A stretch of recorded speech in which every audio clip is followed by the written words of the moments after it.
చెప్పాలి అంటే నిన్న పరస్పరం వ్యాఖ్యలు ఏవైతే ఉన్నాయో, ఈరోజు ఆర్‌కేపూడి గాంధీ గారు కూడా డిమాండ్ చేయడం జరిగింది. నేను నేను మీ ఇంటికొస్తా లేదంటే నువ్వైనా మా ఇంటికి రా అన్నట్టుగా ఆయన క్వెషన్ చేయడం జరిగింది. మరి దీన్ని స్వీకరిస్తున్నారా? మరి ఏంటి? నేను మీ ఇంటికస్తా, నువ్వన్నా మా ఇంటికి రమ్మని అన్నారు. మేము వాళ్ళ ఇంటికి పోదామంటే పోలీసులతోటి గృహ నిర్బంధం చేసిండ్రు. అరే పోలీసులతోటి గృహ నిర్బంధం చేసిండ్రు గదా!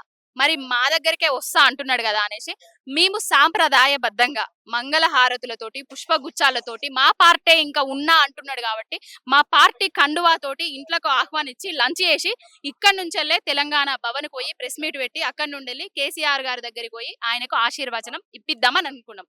కానీ ఈ దొంగ మాటల గాంధీ ఏం చేసిండంటే కొంతమంది రౌడీ మూకలను తీసుకొచ్చి ఎమ్మెల్యే అని చూడకుండా ఎమ్మెల్యే ఇంటి మీద రాళ్లతోటి దాడులు చేపించిండ్రు. ఇది ఎక్కడి వరకు సమంజసం? ఇందిరమ్మ రాజ్యం అంటే రౌడీ రాజ్యాన్ని తీసుకొచ్చిండు కదా. ఇందిరమ్మ రాజ్యం ఎక్కడున్నది?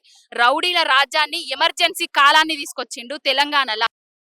ఎమ్మెల్యేకే రక్షణ లేకపోతే మిగతా సామాన్య ప్రజల పరిస్థితి ఏంది అసలు తెలంగాణలో? ఈ 9 నెలలల్లా ఏం జరుగుతుంది తెలంగాణలో అని చూస్తే ప్రశ్నించిన జర్నలిస్టుల మీద దాడులు జరుగుతున్నాయి. ప్రశ్నించిన ప్రతిపక్ష నాయకుల మీద దాడులు జరుగుతున్నాయి. ఎమ్మెల్యే ఇంటి మీదనే దాడి జరిగి ఆయన హత్యా యత్నానికి పాల్గొన్నారంటే ఎంతటి అరాచకులు వాళ్ళు! ఇదంతా రేవంత్ రెడ్డి కనుసన్నల్లోనే జరుగుతుంది. ఒక్కరోజు భారతీయుడు ఏదైతే గెటప్ ఉందో అది నాకిస్తే నేను చేసి చూపిస్తా. ఎలాంటి నా కొడుకులందరిని కూడా నేను ఏరి పారేస్తా అంటూ కూడా ఆయన వ్యాఖ్యానించారు. మరి దీని ఎట్లా? ఎవరు? ఆర్‌కేపూడి గారు. ఏమని? నేను ఒక్కరోజు భారతీయుని చేయండి. నేను ఇలాంటి ఎమ్మెల్యేలు ఎవరైతే ఉన్నారో తప్పుడు ఎమ్మెల్యేలందరిని కూడా ఏరి పారేస్తాను. ఇప్పుడు ఎవరు తప్పుడు ఎమ్మెల్యే?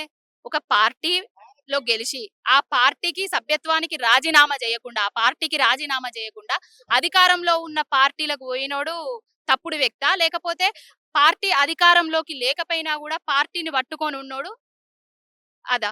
ఎవరు? ఆయనకు అసలు ఆయనకసలు మాట్లాడడానికి అదే లేదు. అర్హత లేని వ్యక్తి గాంధీ.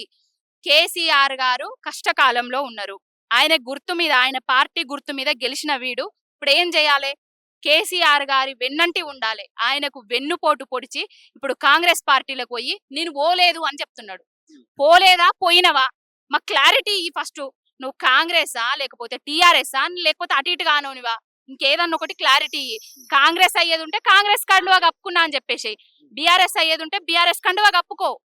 కానీ ఈ 2 మాటలు మాత్రం మాట్లాడకు గాంధీ. మరి ఏం చెప్పబోతున్నారు? మరి ఆయన చేసే వ్యాఖ్యలు గాని మీరు రేపు కూడా ఆయన చేసిన వ్యాఖ్యలు, ఈయన చేసిన వ్యాఖ్యలు కాదు. ఇది రేవంత్ రెడ్డి పాలనా వైఫల్యం వల్లనే, రేవంత్ రెడ్డి ప్రోద్బలంతోటే జరిగిన దాడి. ఎమ్మెల్యేకు కౌశిక్ రెడ్డి మీద హత్యాయత్నం జరిగింది ఈ రోజు.